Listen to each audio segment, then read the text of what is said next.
Welcome, everyone. I'm your host, Matthew Rosenquist, CISO and Cybersecurity Strategist. And today, we're going to talk about cybersecurity risk assumptions, specifically around employees. Either love them or hate them, but yes, employees. My guest is Masha Sedova, who is a co-founder and president of Elevate Security. She's also an experienced board member and industry speaker. Welcome, Masha. Thanks, Matthew. Really excited to be here. You say that now. Okay. Now, you posted a, shall we say, provocative post on LinkedIn recently, postulating common myths around employees. Mhm. Now, I jumped in the conversation, as I often do, with some, shall we say, dissenting opinions. And today we have the opportunity to openly and constructively discuss our perspectives and this interesting topic. So let's start off by kind of chatting about one of the first myths that you mentioned, right? The myth was around security is everybody's responsibility. And you'd indicated the truth is it's not. And you said, and I'm going to read this verbatim here, we can't expect our designers, engineers, and sales folks to get security as we do. That's our job. So, can you kind of discuss your thoughts around this? Add some color before I come in and drop a boulder or something. Yeah. Uh, I, in security, there are some things that we keep repeating again and again as their truth. And security is everyone's responsibility is probably the number one thing that I hear us say all the time. And I thought it would be a very interesting mental exercise before I even wrote this post and say, what would it look like if we agreed that it wasn't everyone's responsibility? And the thought process for me as I went down that rabbit hole was we would be in a much better state if we actually came to realize that the truth of what we see on a daily basis is that security is not everyone's responsibility. We really want it to be.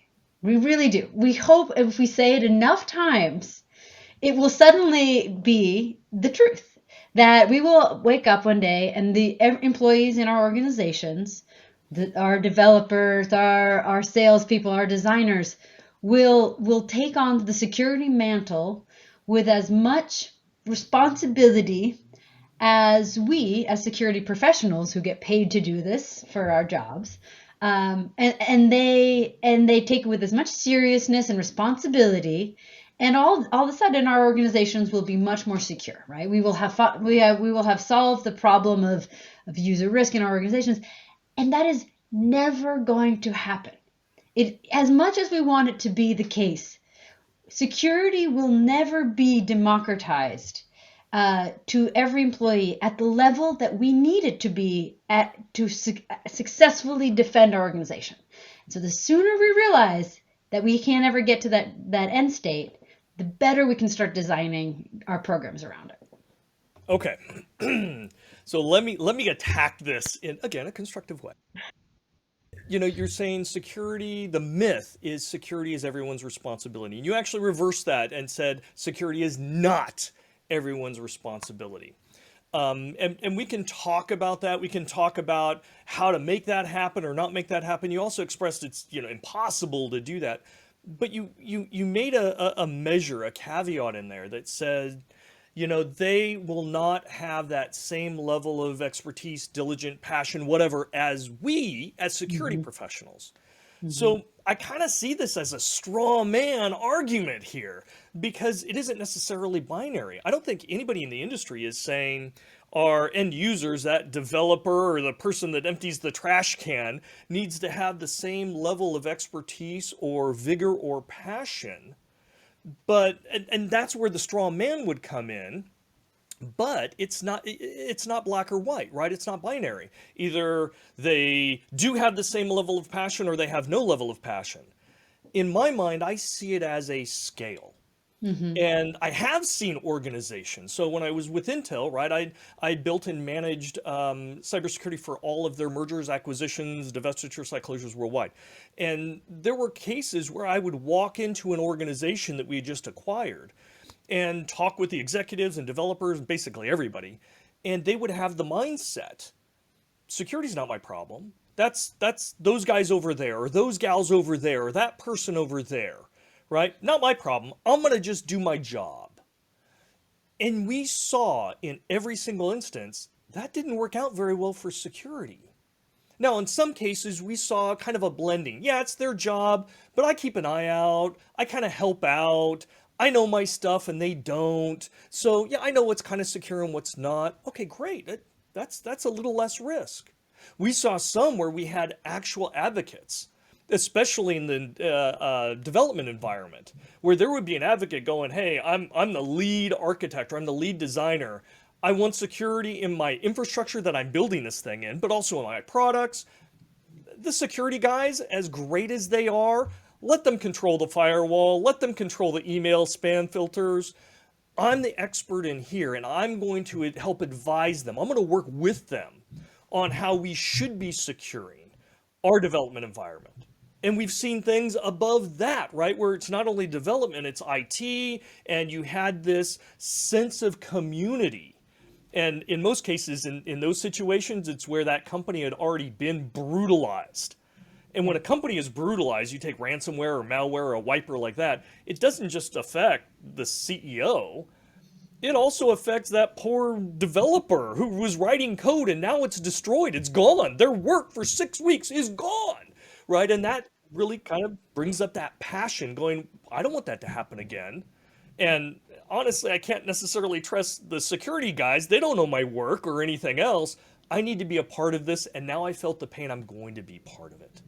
Sure. And that was something that we drove in Intel, when I was there, in the different groups that I managed, but also, leaving Intel, I'm a CISO and I advise all over the world. That's something we drive because, and I said this on stage, I would rather have a security savvy workforce than a stack of firewalls because it's their decisions that often can cause problems, but also they can not only be the worst, right, risk. I mean, I'm looking at data here. PurpleSec says 98% of cyber attacks involve some form of social engineering, right? 25% of all data breaches involve phishing. That's from Verizon. 90% of all malicious data breaches are from social engineering. And the list goes on. So we know they are a potential ingress point of bad things. Right. And having them at least smart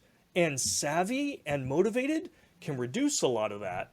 And then on the back end, I may be CISO, but I really don't know the inner workings of what's going on with every single developer and the code and tools and platforms that they're using. They do. They can detect when something's off or something's wrong. Something is different. I can't. The security tools probably can't. Maybe if something blows up, but they can have the insights early on. This doesn't seem right. So I And totally, elevate it. yeah.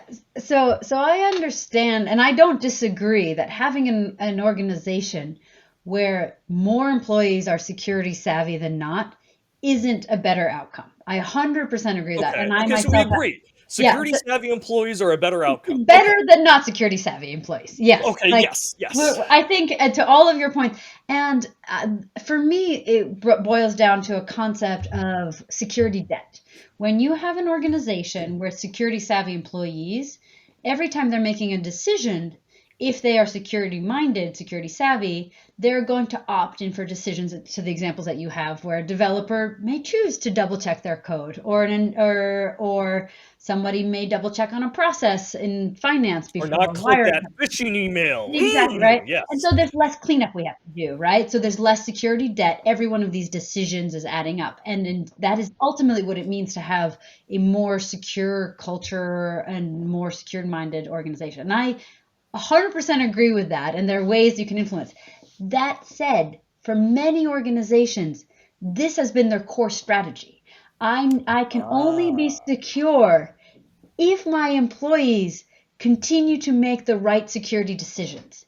If my developers do not catch this, All do their eggs not in that flag this, basket. that's it. If they do not raise their hand when they see something, then I'm screwed, right? Then I'm not caught. Then I don't get this phishing link, or I don't get to this process. And so what I'm suggesting is that yes, we need to be making organizations that have this security backbone for our workforce. That's awesome because it's way less cleanup. However, we also need to fully recognize that that will fail. That at some point will fail because human beings are human, right? And if we were able to patch the human OS, I hate that, The but that wetware? yeah, yeah. I mean, we would have done it a long time ago. We've been Sure. trying to communicate to employees, be better, be smarter, come along for the ride. And what ends up happening, and this is a lot of the work that we're doing at Elevate Security, is mapping individual risk. And what you see is that the majority of your employees, close to 60%, are going to fall into the, yeah, I'm not going to make a mistake at all. I'm part of the security champion, catch all the mistakes. This is great, Don't say right? never. We never say never. It will Yeah. happen. And those are not the ones I'm paying attention to. It's these Right. high risk employees, this 8% of employees in our workforces that are going to cause 80% of incidents. Yes. And if we think about the fact that, how do we plan for failure and so in such a way that we can gracefully fail so that employees can be human, employees will make mistakes, and that ultimately we can get to a place where we aren't expecting our education and our awareness programs for someone to suddenly get baptized into security and never make a mistake. That is unrealistic. We have to understand that there's this bell curve of risk where some people, yeah, they'll get it, and they will take it very seriously, and they will be your champions, and they will be the people who flag controls in your organization, or places where you deviate from controls. But there's very much a part of your organization who provide extreme value to your departments that had nothing to do with security. So you can't fire them, uh, right? You can't remove their access because they're working on your next vaccine, or closing that big deal, or it's your CEO, and it is our responsibility in security to understand how do we enable those people to lean into their work and do it well without the expectation that they have to take all this training, understand all these protocols, like be on top of all of these threats, in order to be able to be a successful member of our organization. Like I love the mental challenge of what does it look like when security isn't everyone's responsibility and employees have this freedom to achieve their digital aspirations without all the friction that we put on these people, and we still get to be secure. See, I was with you. I mean, we had a lot of things in alignment there. I was with you right up until the point that you said it's not their responsibility. Because we Okay. agree. We agree that we manage risks, and the way we mitigate risk is through controls. There Uh-huh. is no set of controls that is infallible, whether it be wetware, right, human social engineering, or even technical. There's not a firewall that can't be breached. There's not Right. an ACL system that is perfect or anything like that. So we know all our technical controls can fail, which means we tend to do either layered security or add on additive type securities to be able to reduce that, to cover those gaps. And I was with you with all of that because all of that in my mind absolutely true. This is how we do it. Defense in depth, layered security. Yes, yes, yes. And then you said, but it's not their responsibility. Mm. And that just took a huge set of controls and you tossed it out the window. And that's what I have issue with. I know even the best security, behavioral training, advocacy, everything, right? It's still going to fail sometimes, just like our technical tools will, right? And I've gone into organizations before where phishing, we did a test on phishing to see how susceptible they were, and it's double digits. I've seen organizations with a 30% failure rate, right? On a single fish.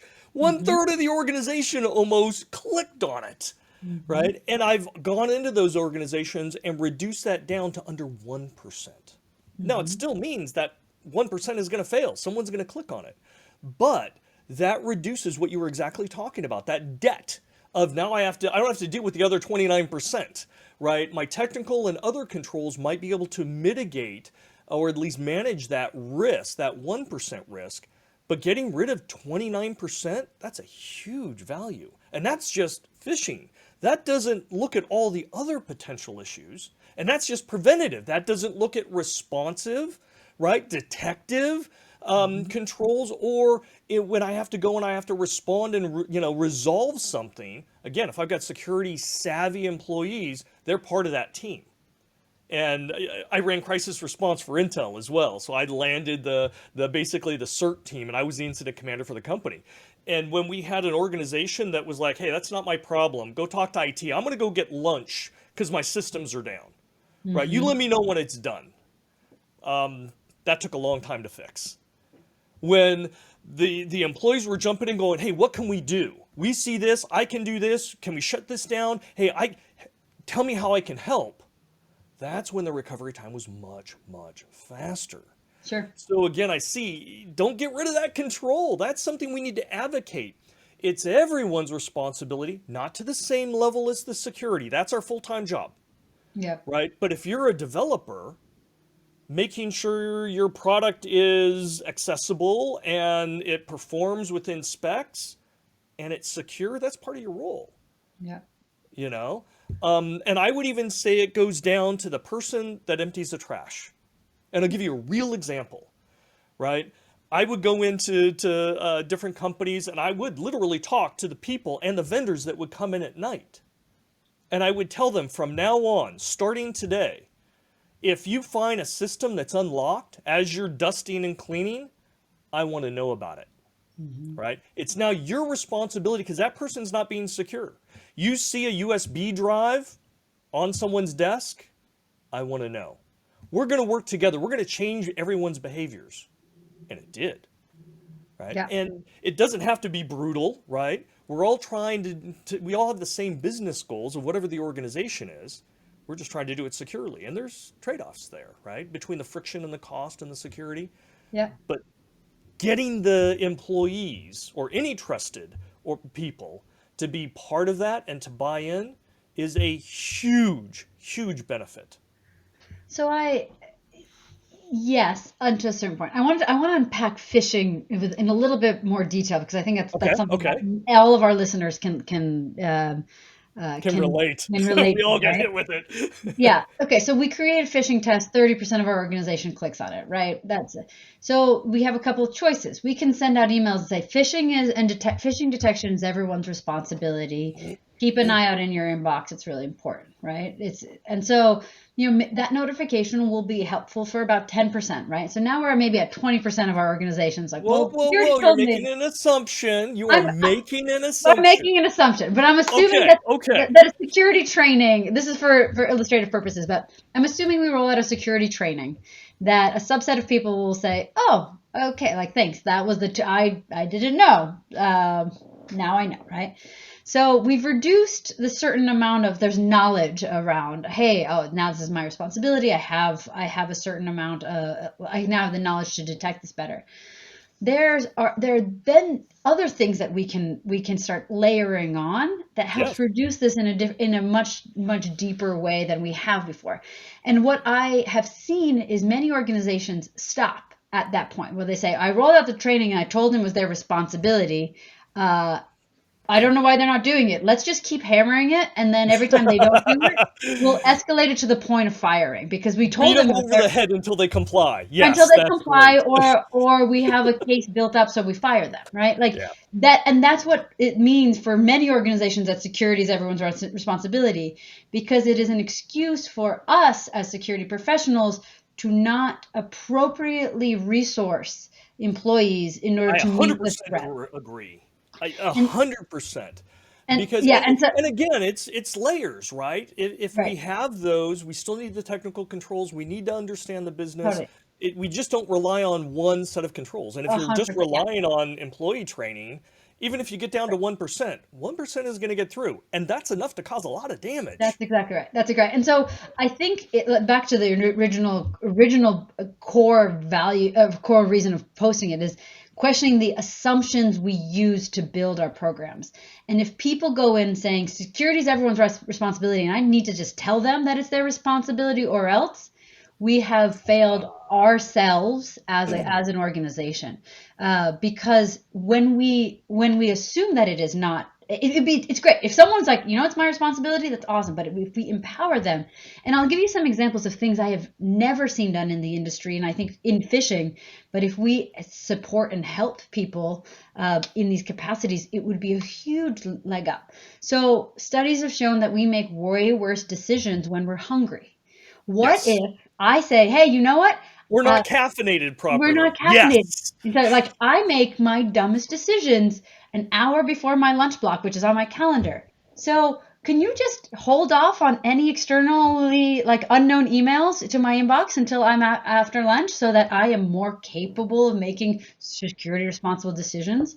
Or during happy hours, right? I know I'm going to have a glass of wine. Please just make sure any external sender that I've never talked to before comes in with flashing red lights. So, like, you can help me be a human around security. Or people who are bad at phishing, like, can they self-select into phishing practice? It's like, hey, Yeah. let me just, like, can I fail safely so that I can practice this? But there are so many things that we can be doing in security if we stop the assumption that I told them to do it and why aren't they doing it, and actually say, what are the tools that we have at our disposal? And there are so many brilliant people in security who I feel like just accept the status quo as people are the weakest link and they should know better. So I'm going to just spend a lot of time on detection and response and cleaning up, as opposed to actually investing in the proactive piece. And you were saying a lot of the things a lot of the benefits, and I 100% agree. When we have people who are enabled to make security decisions well, it significantly reduces our security debt.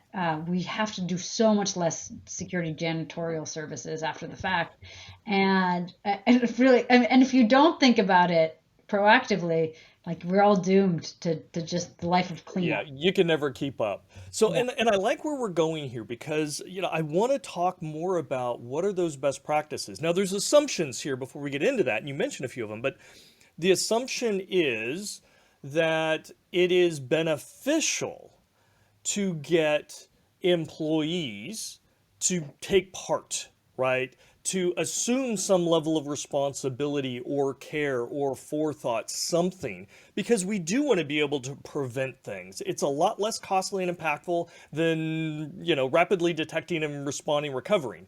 So we do want that. And I see, it sounds like we agree on that. So having security savvy employees, or just some level, is better than none. Agreed. Okay. Totally. So what are, and I can think of a few, in the practices, in my career, in working with, and you had mentioned a great word, empowering them. And I've seen, first off, even before you empower them, you have to be able to communicate with them so that they understand there's something of importance to them also at risk. Mm-hmm. So when I sit down with developers, right, I almost always use the example, if the person next to you clicks on a link and ransomware happens, guess what? Chances are your files that you've been working on for 2 weeks, they also get encrypted or they get deleted, Right. right? And that puts a personal stake in there. Oh, well, I don't want them to do that and they don't want me to do that. Okay, maybe that is worth my time, a little more effort, Mm-hmm. right? So once we establish there is a benefit, and we've also seen organizations put in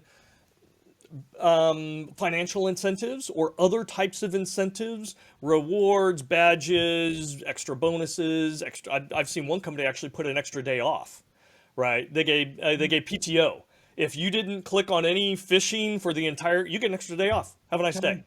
Yeah, Awesome. Everybody's chomping at that one, right? I've seen organizations just do simple Especially things towards the like, end of the year when they're so close, they don't click on anything.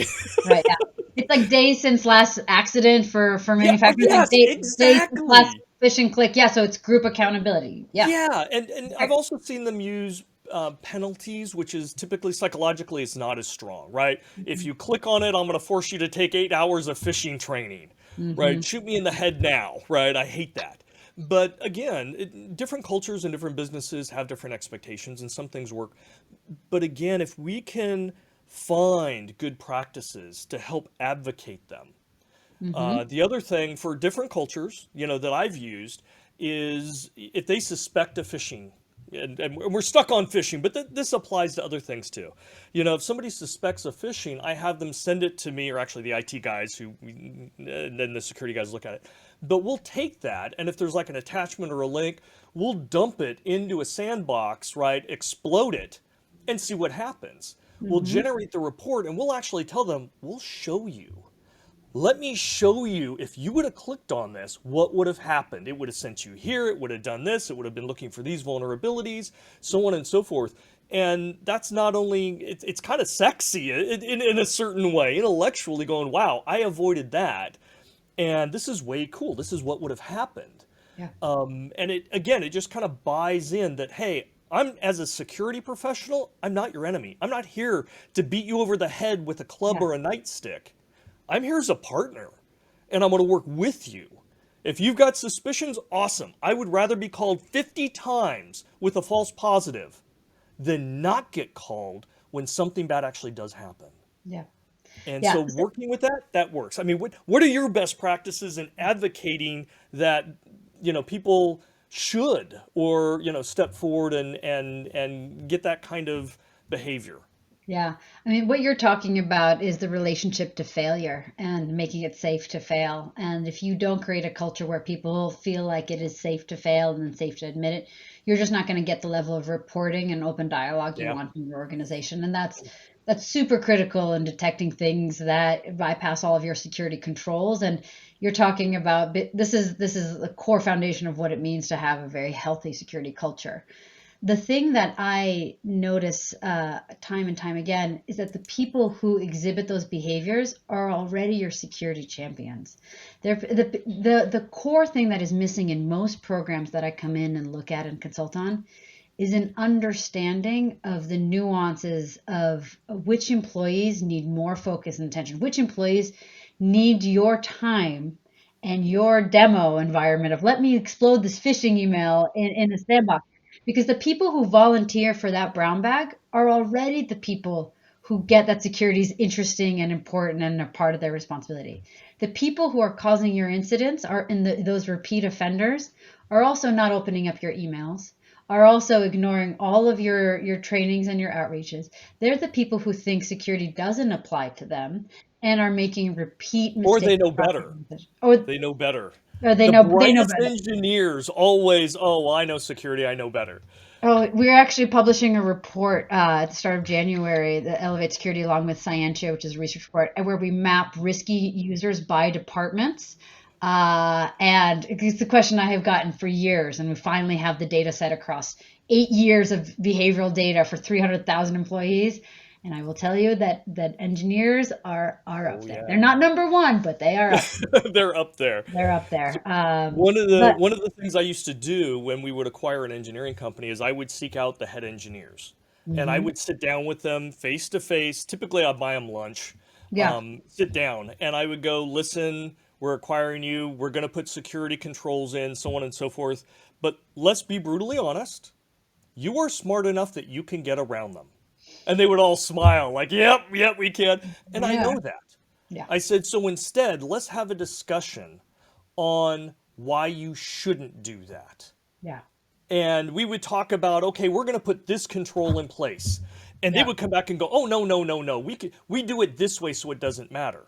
And yeah. I would go, yes, but let me tell you about these attacks that took advantage of what you just did. hmm And they would Yeah. go, oh, well, okay, okay, we won't violate that policy. Well, what about this one? Just seems stupid. Okay, let's talk about that. And I would go down the list, and typically it would take an hour and a half, kid you not. And we would go through all of them until we got to the end and they understood why these crazy policies really aren't that crazy. Yeah. And that it isn't just them being secure, they're subject to everybody else being insecure. Yeah. And so if they don't have those extra controls, they get victimized by other people outside of their organization, still within the company. Yeah. And that made a huge difference. That's where I spent more percentage wise, more time with anybody, even more than the executives, to advocate for security and get everybody on board. Yeah. Because super smart people think they know it, right? It's the Dunning-Kruger effect. Yeah. And Yeah. we have to understand that's one of the barriers. We don't just deal with technical vulnerabilities, we deal with behavioral and process vulnerabilities Yeah. as well. So Matthew, I have no qualms with the methods that you just laid out, and I've seen them work to great success. The thing that I continually see currently missed in the industry is some basics of risk management. If we don't ensure that the people who participate in these kind of conversations or these high touch programs that require a lot of time and thought and are actually quite effective at getting people on board, we don't guarantee that the people who need that conversation are in the room, because we skip the step that actually maps which employees are riskier than others. We, often it's a one size fits all. At best, it's role based. Even in this conversation, we said engineers, right? Which is about as good, and that's a huge population for people. And there is no other part of security that lacks the level of visibility into our level of risk than the user and the human element. We're able to map with different levels of severity our unpatched servers, our audit findings, our incident response, our incident tickets. And we can say, hey, these are our P0s, these are our critical, our SEV1s, these are the ones that require the highest amount of time and attention. This is going to be the thing that I'm going to, do white glove service and make sure all like this is handled. But we have no concept of which of our employees are higher risk than others. For many organizations, we haven't even defined what is a high risk user. For at best, most people will give me an understanding of these people click on simulated phishing, but that is the best level of signals that most organizations. And that isn't very good. That's not in No, depth. it's a Not at very low all. fidelity signal, and it's It is. very yeah, and it's very It's a contrived, right? snapshot in time. It's, Right. oh, Exactly. yes. And there's so many other signals. If you want to focus on engineers, focus on people who have privileged accounts or mishandling certain access levels or checking in code, and people who maybe have introduced incidents in the past, and make sure they are in the room about why security policy exists. Not the people who are really excited and probably are like your default security champs. They already get it. They totally get it. And so if we skip the data, the risk, the measurement piece of understanding where our risk is distributed, you're going to miss the fact that it's 8% of your organization, that if you spent the time on those people, you are going to make a huge change in the way that you're Right. cleaning up. Because it feels like we confuse activities for impact when it relates to human element. And we haven't. This was the third myth that I posted on LinkedIn, is that people are the weakest link.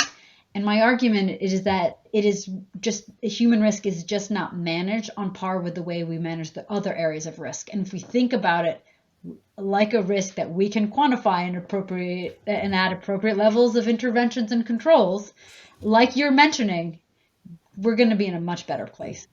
Yeah. And I take the different perspective. Humans are the weakest link because they are the easiest path, Mm, but it doesn't have to be, as you're saying.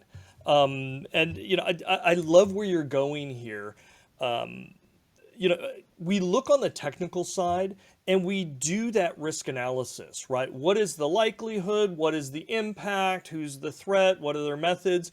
And we're able to go deeper, much, much deeper than right. what we do on the human side, Yeah. right? Why? We only look, okay, what's their role? Maybe if they're new or not, right? Maybe if we just fired them. I mean, some real wide kind of strokes here. Right.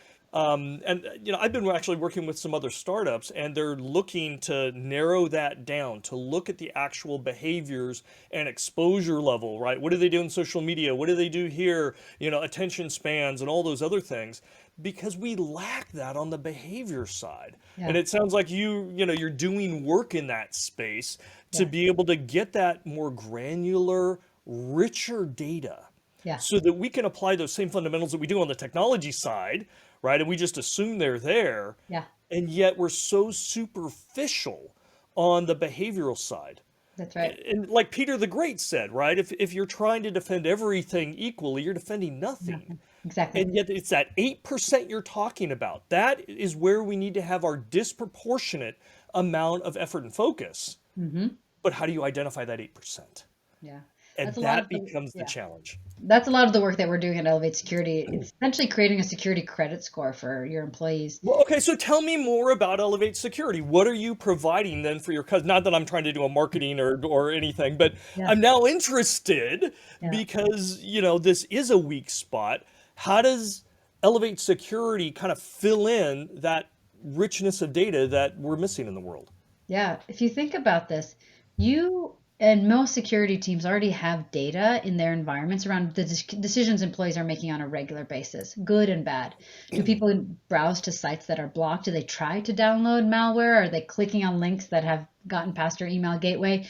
There are so many data sets available in your environment right now that are not being used.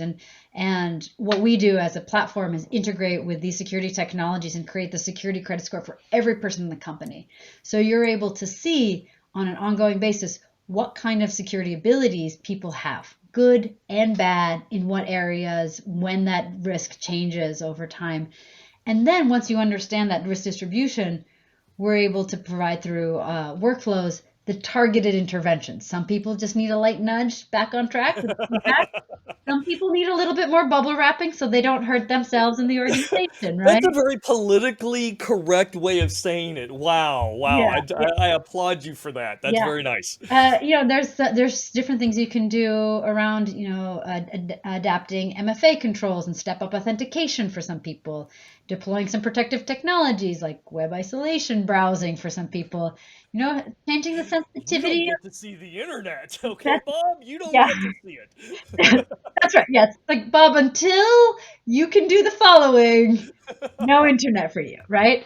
But the idea here is you're appropriately matching safeguards and controls for the people who really need it, and giving positive reinforcement for the people who are great, and let them run free in their environment because they have Run free and great. naked. You do whatever you want. No, That's right. okay. And it's also really cool because you can start, as we are seeing this whole wave of zero trust and thinking about how Yeah. do we up level our identity and access, understanding the individual risk level of individuals based on where they are in point in time as we think about access controls is core.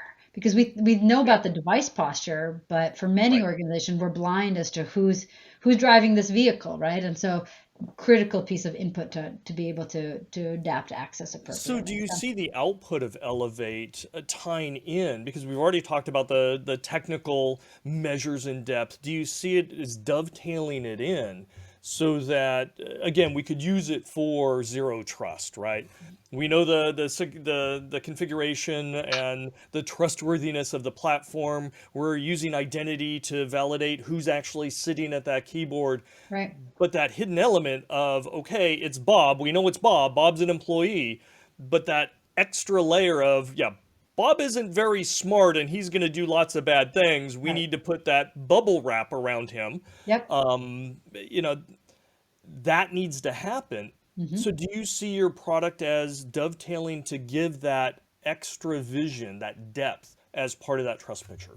Yeah, absolutely. Yeah, we're the only platform that gives this level of deep insight across your data sets, um, to be able to understand what risky behaviors your employees are doing across multiple channels, and then actually kick off these workflows to appropriately bubble wrap in other technologies and adjust policies and setting. We also have the ability to provide hyper targeted feedback for folks in Slack or in Teams or in email and say, "Hey, Bob, that was not a great thing you did. Do you know you actually browse like three times more to sites three times more often than your team?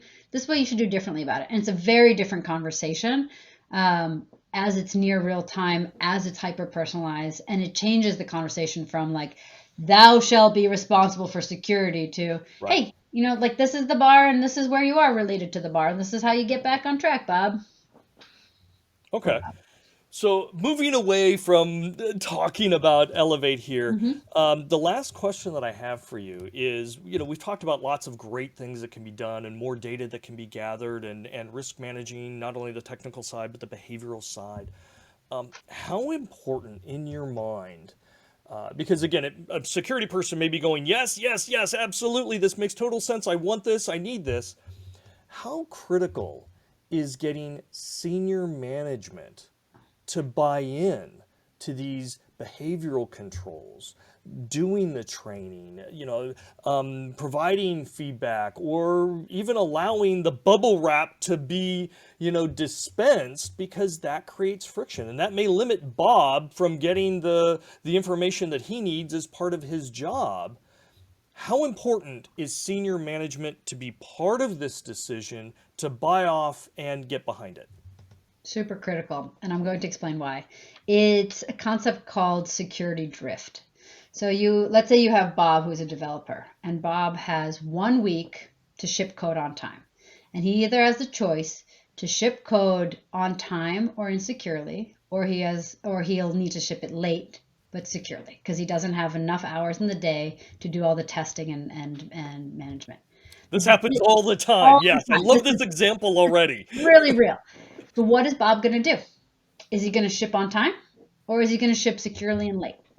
And what he chooses to do is set by the security culture of the organization, which is set by the values that the executive team and the management hold. What Bob will get fired for and rewarded for is what Bob will do. If he gets rewarded for shipping on time, and that is set by executives, then he will ship on time and he will hope that no one will notice that it didn't. And the first time it happens, maybe nothing gets, there's no issue. So he'll Right. say, "Oh, it's great. I get my bonus and I like nothing happens." And Bob and all of his teammates are going to make that decision again and again and again. And every time they do, this is where the security drift concept comes in. It moves a little bit closer to acquiring so much security debt in our organization that it leads to a breach. It's a probability game, and the probability expands a little bit more every single time. Now, if you have an organization that is the opposing force that says, these executives that say, you know what, we really care about security and we're going to incentivize it, reinforce it, and acknowledge when people make decisions in favor of this, whether or not it is controls or it's spending the time on the training or whatever is the appropriate thing for the moment. If the organization rewards at an executive level, then that is the decision every employee is going to make on a daily basis.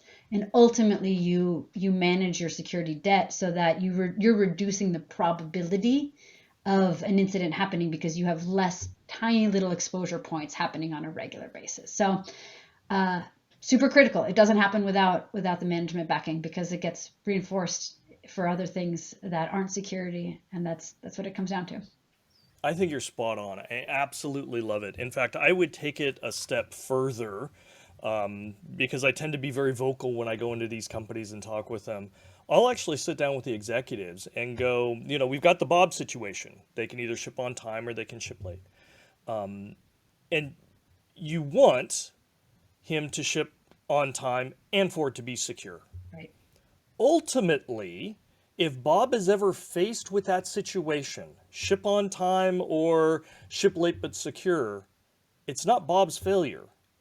It's Right. your failure Right. as the executive because you have not put in the appropriate expectations, controls, maybe resources, adjusted timelines, whatever, to make sure your product can ship on time and be secure. So Mm-hmm. it's not Bob, he's just the tail at the end of the process.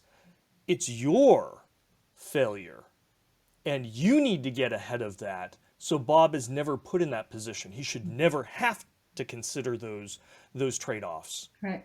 And I think that is optimally if we can convince management in understanding not only I'm going to buy in, but I'm also going to take responsibility as part of my entire CI/CD process to make sure this can happen appropriately.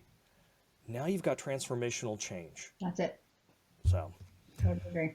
all right, thank you very much. I know we're at time here, My sincerest appreciation, Masha, for you joining me today and having these wonderful conversations. Hopefully, you'll forgive me if I said anything offensive, I but enjoyed I it. really, I really believe, right? Conversations like this really help everybody. Mhm. So, thank you again, and thank you everybody for watching, and we will see you all next time.